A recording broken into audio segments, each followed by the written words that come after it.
semuanya, perkenalkan nama aku Indah Putri Yuniati dari Universitas Semarang, jurusan Ilmu Komunikasi.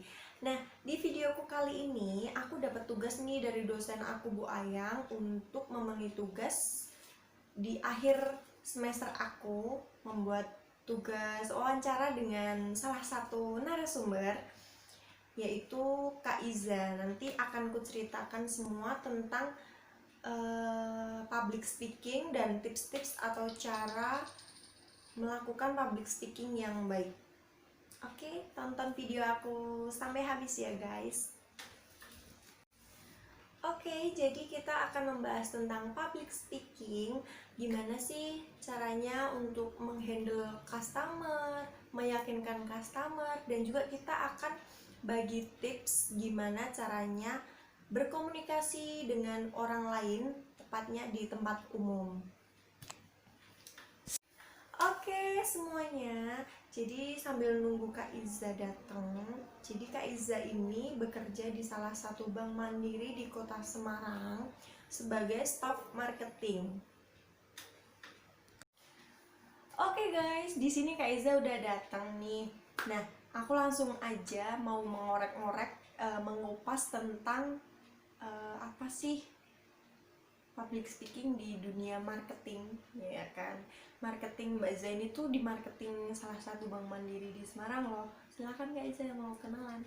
Halo, nama saya Faiza. Saya di sini berprofesi sebagai marketing di Bank Mandiri Kota Semarang. Nah, lebih spesifiknya itu marketing kartu kredit ya. Berarti kalau di bagian kartu kredit gitu jobdesknya apa aja sih Kak, dan tugas-tugasnya tuh apa aja gitu loh? Sebenarnya job desk-nya kita itu luas, tapi yang paling utama kita itu satu mencari customer, dua meyakinkan customer, dan tiga itu menyerahkan berkas-berkas customer yang setuju untuk pengajuan kartu kredit ke pihak kantor untuk diproses lebih lanjut. Oh gitu, berarti kayak mencari customer yang mau pengajuan kartu kredit ya Kak. Itu apa aja sih, maksudnya semuanya ya, maksudnya kayak kartu kredit pengajuan misalnya apa Kak, motor atau apa gitu. Kalau kita sih pertama nyari itu bisa lewat telepon. Nah, nanti kalau semisal orangnya respon, kita bisa janjian tuh, kita datengin. Nah, kalau di sini tuh kartu kreditnya ya kartu kredit yang untuk perbelanjaan. Nah, nanti penggunaannya tergantung customernya. Kayak sisi gitu ya, program Ya, cicilan. Oh ya, betul. cicilannya. Oke, berarti untuk sales marketingnya itu kayak door to door nggak sih Kak? Maksudnya kalau kita nggak bisa, customernya nih nggak bisa nemuin ke kantor, berarti kakaknya ke rumahnya atau ketemuan di luar gitu? Langkah pertama sih kalau kita dapat data dari kantor, biasanya kita utamakan telepon dulu. Berarti via telepon atau via WhatsApp gitu? Ya, via telepon atau via WhatsApp. Nanti seumpama orangnya itu Setuju atau gimana? setuju atau terlihat ketertarikan, nah kita nanti lebih meyakinkan lagi buat customernya untuk ketemu mau ya? pengajuan. Nah, biasanya tahap keduanya baru kita ketemu. Oh gitu. Ya. Berarti nggak langsung ketemu di mana atau enggak datang ke kantor gitu, enggak ya? Berarti harus janjian dulu ya? Pasti kita janjian dulu. Terus nanti tempat ketemunya itu juga kita janjian sama customer. Nyesuaiin ya, maksudnya customernya mau di mana, di rumahnya atau mau di tempat lain gitu, boleh ya berarti? Iya, ya? betul. Oke, jadi kayak gitu tuh sales marketing gitu ditargetkan nggak sih Kak untuk per bulannya gitu loh? Harus achieve, harus target dari kantor gitu, ada nggak kayak targetan gitu? Ya, setiap pekerjaan itu pasti ada targetnya ya, apalagi kan marketing. Nah, untuk target sendiri itu ada target individu, ada target kelompok. Nah, untuk penghitungan achievementnya itu biasanya dilakukan per bulan. Nah, kalau untuk lebih spesifiknya sih nggak bisa disampaikan ya, soalnya kan berubah-ubah ya. Kalau pendapatan marketing itu memang nggak bisa tetap ya Kak. Iya, betul. Jadi ada naik turunnya. Tapi corona ini pun juga stabil kan Kak, maksudnya nggak turun-turun banget gitu untuk kalau untuk kota Semarang kan, apalagi Bank Mandiri itu kan penggunanya masih dari kalangan menengah ke atas ya. Jadi ya belum terlalu berimbas sih. Oke. Berarti masih kayak stabil lah ya Kak. Ya, Lumayan masih gitu stabil, ya. lumayan Nggak stabil begitu sih. itu Ya, turun banget. setiap hari juga ada data yang masuk, jadi Oh. ya kita usahakan sebisa mungkin tetap stabil. Setiap hari ada yang pengajuan, setiap hari ada yang di achieve Oh gitu. iya, siap. Kalau achieve gitu berarti bonusnya banyak dong Kak. Ya lumayan, bisa untuk nabung sih. Iya, nabung buat nikah nih. Boleh juga. Di sini aku mau mengorek gimana sih Kak caranya melayani customer dengan berkomunikasi yang baik, dan juga apa sih kayak kita tuh ngomong sama customer biar customernya tuh yakin sama kita gitu loh. Gimana caranya untuk meyakinkan? Nah ini dia, sebenarnya kalau Tipsnya. meyakinkan itu kan lebih sulit ya.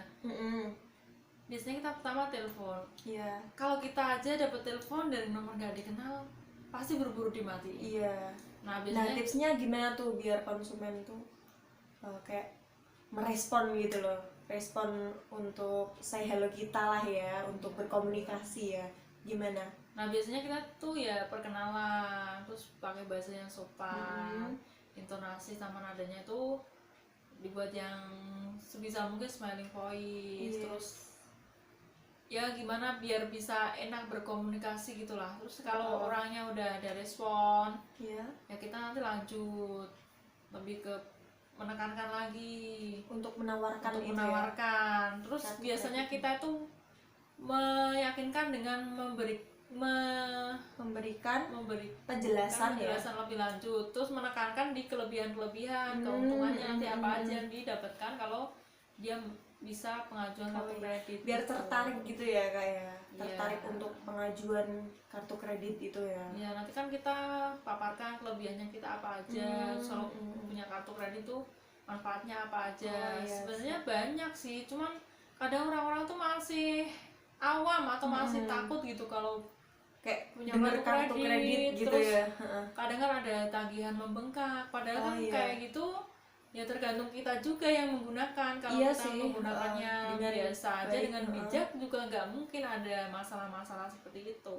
Iya, jadi sebenarnya juga sama aja ya, maksudnya kayak kartu kredit tuh nggak membebankan banget gitu loh. Enggak, justru tuh malah bikin Meringankan ya. kita untung sih sebenarnya.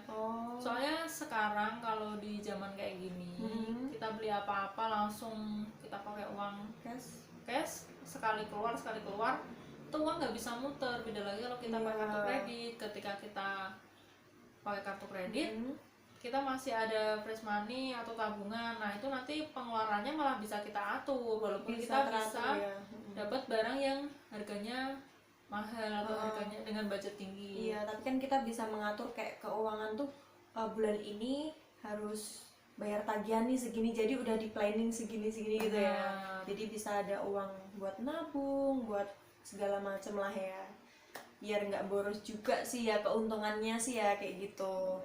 Belum lagi nanti kalau ada pengambilan cicilan pakai kartu kredit tanpa bunga, atau bisa dapat cashback, bisa dapat voucher. Keuntungannya banyak banget ya. Banyak, apalagi kalau sekarang kan lagi banyak yang pengajuan kredit HP tuh pakai kartu. Oh iya, banyak kredit. Banget tuh temenku juga banyak sih yang pakai kartu kredit kayak gitu. Benar, itu menjadi salah satu daya tarik sih sebenarnya. Iya sih. Jadi bunganya juga nggak begitu mahal banget sih ya. Nggak, malah kadang ada yang sampai bunganya 0%. 0% jadi ya. Bayar admin sama bayar angsuran tiap bulannya. Iya. Mungkin admin kan ya nggak gede banget sih ya, mungkin berapa. Itu tergantung minimal yang diambil kan. Benar.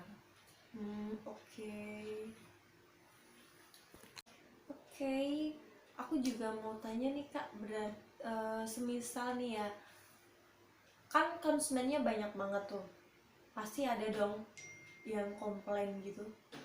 Kalau komplain sih pasti ada ya, apalagi kan kita bekerja di bidang pelayanan, marketing, perbankan, dan mengenai uang juga pasti kan ada kayak sensitif gitu ya. Iya, uang itu kan hal yang sensitif, pasti ada komplain.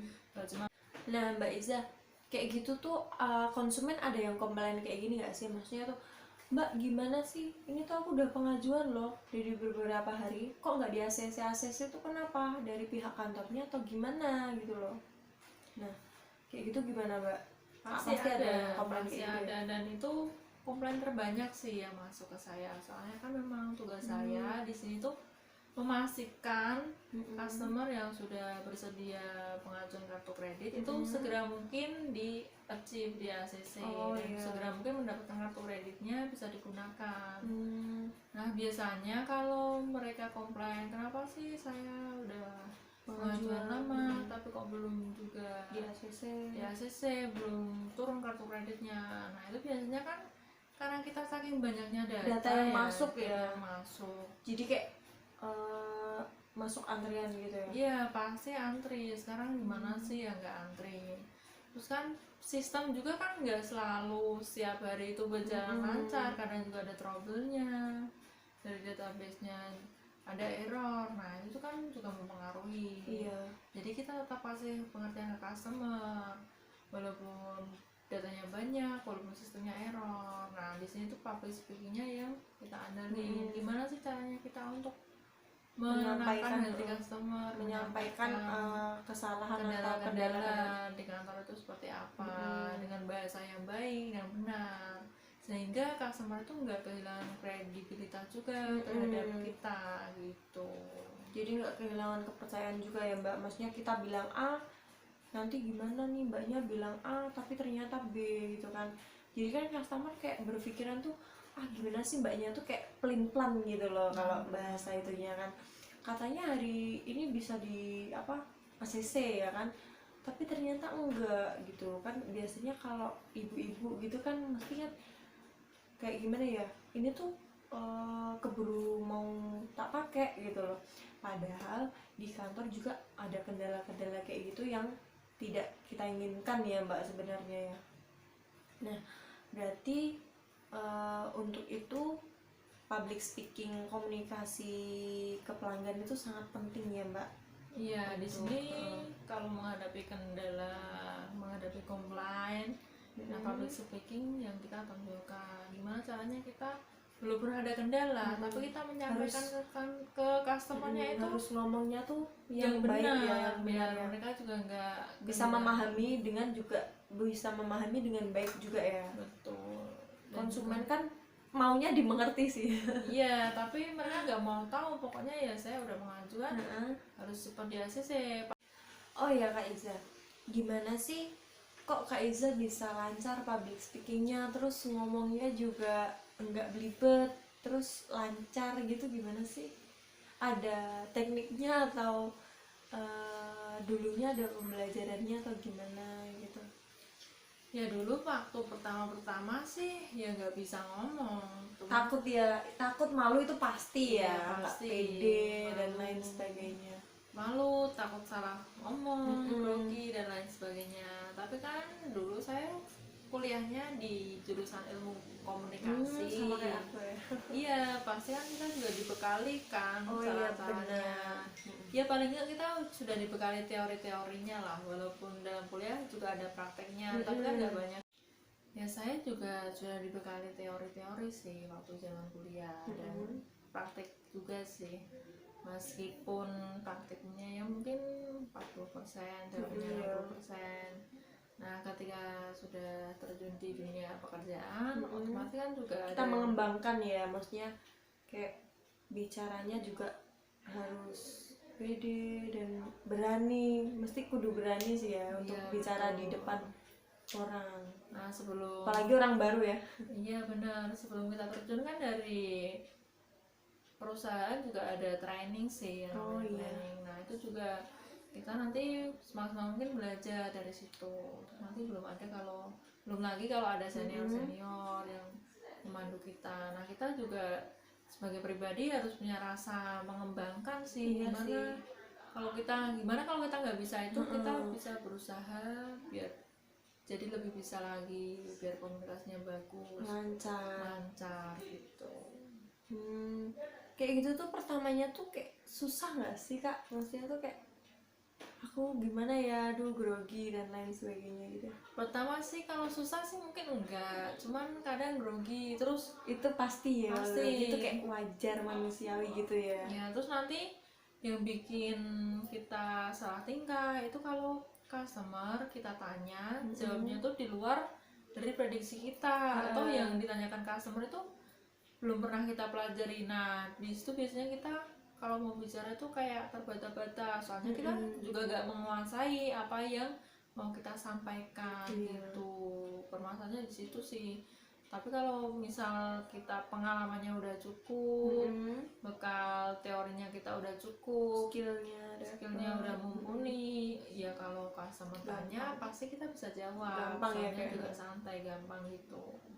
Ya kalau memang pertama kali kita kayak bicara di depan audiens, di depan umum gitu, memang kita tuh memerlukan tekad, nekat, ya pokoknya harus berani ya, maksudnya Iya. mental itu harus ya. Benar, mental pertama, terus pede juga harus dari dalam diri kita sendiri sih. Modalnya yaitu mentalnya harus kuat sama pede.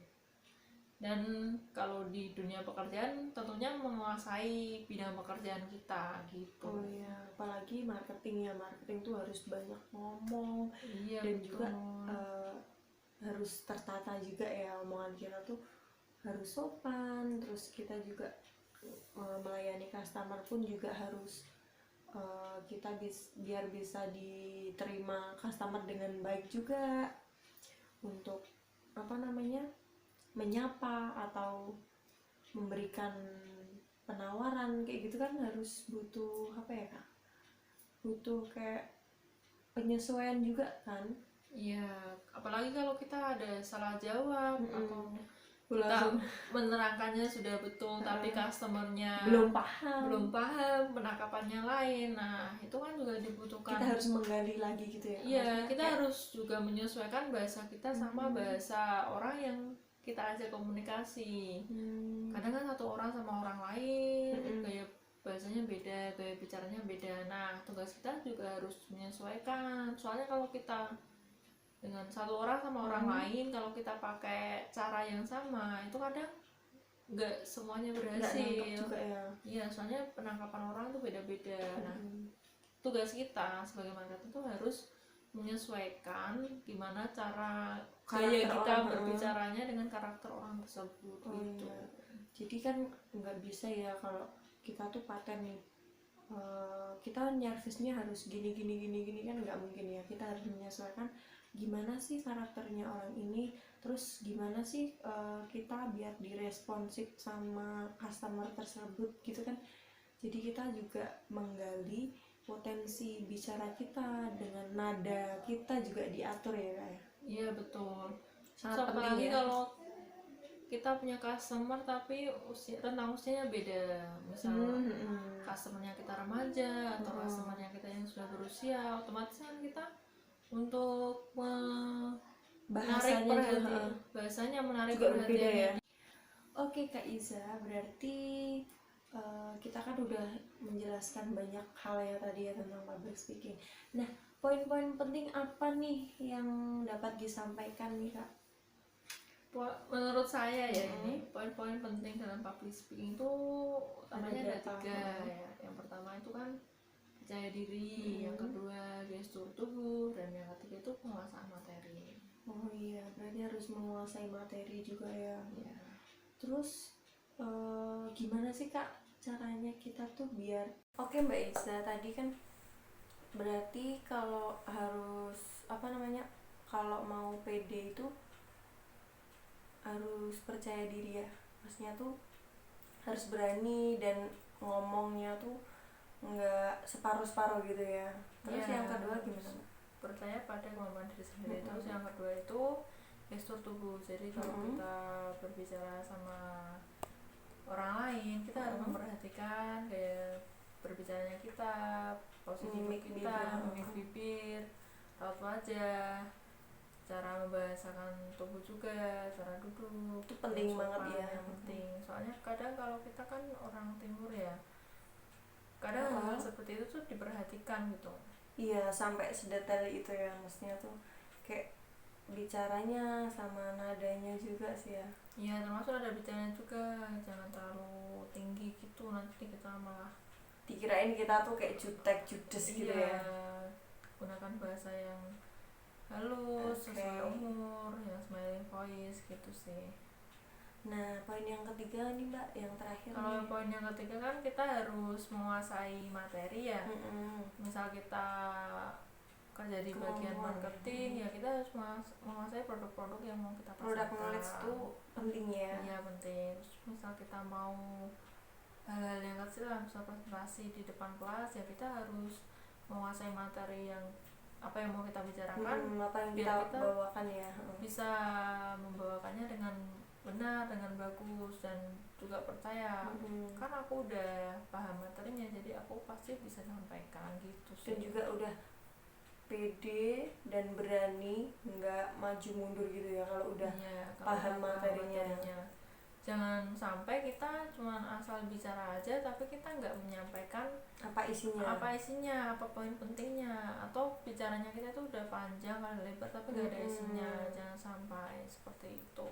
Iya, berarti kita tuh juga harus memperhatikan bener ya, soalnya kita juga berbicara bukan hanya di depan umum lagi, tapi di depan audiens, depan umum juga sih. Maksudnya kita tuh nggak bicara sendiri dan nggak bicara sama kayak temen gitu kan ya.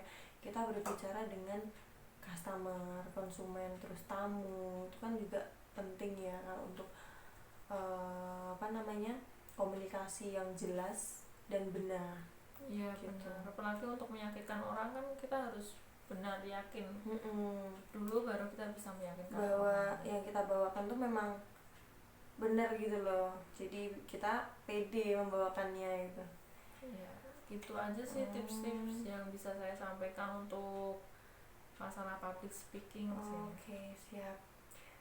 Untuk video kali ini terima kasih buat Mbak Iza sudah meluangkan waktunya bersama sama-sama. aku untuk membahas public speaking, menarik daya tarik audiens dan lain-lain sebagainya. Tadi udah banyak banget kita bahas dari awal sampai akhir. Terima kasih juga untuk yang sudah menonton video ini. Aku mengucapkan banyak terima kasih. Kalau ada kata salah atau kurang berkenan, aku mohon maaf. Terima kasih juga buat Mbak Iza. Iya, sama-sama.